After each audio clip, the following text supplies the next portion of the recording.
في الحقيقة لا يمكن أن نبدأ التعليق ولا يمكن أن نباشر الأكل ولا الشرب ولا حتى النوم دون أن نتوقف ولو قليلا لنترحم على روح الفقيدة الزميلة شيرين أبو عقلة مراسلة قناة الجزيرة في فلسطين التي اغتالتها بل أعدمتها آلة القتل والدمار صبيحة اليوم في مدينة جنين أمام أنظار عالم أخرس يتفرج وعالم آخر يمكن أن نصفه بالأعمى الذي لا يرى ولا يسمع ويكيد بمكيالين عندما يتعلق الأمر بفلسطين.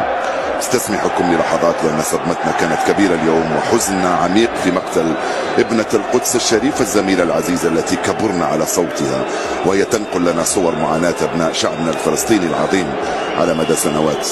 رحم الله صوت الحق وكلمة الحقيقة وصدى الماضي والحاضر والمستقبل. تعازينا لأنفسنا ولزملائنا في قناة الجزيرة ولشعبنا الأبي في فلسطين ودعوتنا لكل أحرار العالم بمزيد من الصبر والثبات لأنهما مفتاح النصر لا محالة اليوم أو غدا أو حتى بعد غد. إنا لله وإنا إليه راجعون.